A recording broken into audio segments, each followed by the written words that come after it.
সাবিত্রীকে কেউ না কেউ না। এই সাবিত্রীকে বল। আমাদের মঙ্গল আছে না, ওর বোন।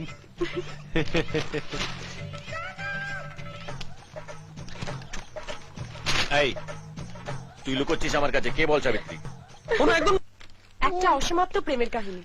দুজন দুজনকে নিয়ে ভাবে, দুজন দুজনকে প্রচন্ড ভালোবাসে, আর প্রেমের টানে বারে বারে ছুটে ছুটে আসে, কিন্তু এখন অব্দি কেউ কাউকে কিছু বলেই উঠতে পারেনি। বৌদি, কিরে কেমন আছিস? ভালো, একটু পিঠে নিয়ে এলাম। অনু খেতে ভালোবাসে তো। তাই? শুধু অনু ভালোবাসে বলে পিঠে এনেছিস, নাকি অন্য কারোর জন্য এনেছিস? হ্যাঁ, আমি চাই অনুর সঙ্গে দেখা করে আসি। যা। এখন শুধু গল্পটাই পড়ে আছে, ক্যারেক্টার গুলো এধার ওধার হয়ে গেছে। আচ্ছা অনু, ওই তো ক্যারেক্টার এসে গেছে। এই যে মহারানী, তোমার কথাই হচ্ছিল। আয়। কেমন আছিস? ভালো। তুমি কেমন আছো? ওলে বাবালে, তো লজ্জা পেয়ে গেল। হ্যাঁ, খুব রোগা হয়ে গেছো, শরীর খারাপ করেছিল? সব মেয়েরাই নিজের বয়ফ্রেন্ডকে অসুস্থ থাকে, তাই একটু সেবা টেবা করো। তুমি ছাড়া ওর আর কে আছে বলো? এখন আছো তো কয়েকদিন? কয়েকদিন? ও তো জন্ম জন্মান্তরের জন্য তোমার সঙ্গেই থাকবে। আমি এখন আসি, পরে আসবো। আহা, আসবে, দেখবে আর চলে যাবে। হুম হুম,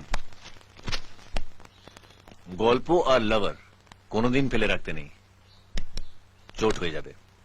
তাই চলো।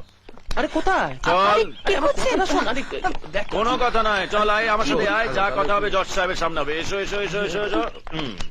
দাদা, রাজীব সাবিত্রীকে ভালোবাসে এবং সাবিত্রী রাজীবকে আরো বেশি ভালোবাসে। দেখুন, আমার মনে হলো এই ব্যাপারটা আপনাকে বলা খুব জরুরি, তাই বললাম। না মানে, আপনি হয়তো একটা মেয়ে দেখে রাজীবের বিয়ে দিয়ে দেবেন, মঙ্গলদা হয়তো একটা ছেলে দেখে সাবিত্রী বিয়ে দিয়ে দেবে। আপনাদের দুজনের কথা ভেবে এরা বিয়েতে রাজি হয়ে যাবে ঠিকই, কিন্তু সত্যি কথা বলতে এরা কেউই সুখে থাকবে না। আর এরা যদি ভালো না থাকে, তাহলে আপনারাও ভালো থাকবেন না। এবার ভেবে দেখুন আপনারা কি করবেন। ও যা বললো ঠিক।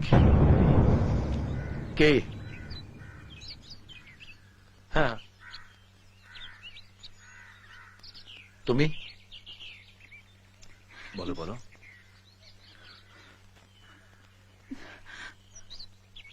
আমিও। তোর এত বড় সাহস তুই?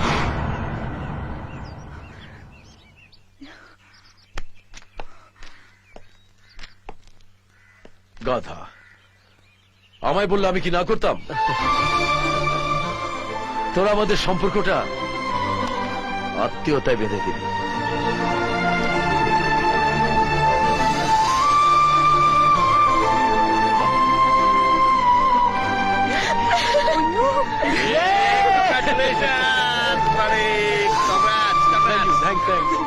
থ্যাংকস কি রে? যাও ফ্রি বার্ড, এবার আকাশে ওড়ো। সেট হয়ে গেল ওদের লাইফ। হ্যাঁ, আমারটা যে কবে হবে।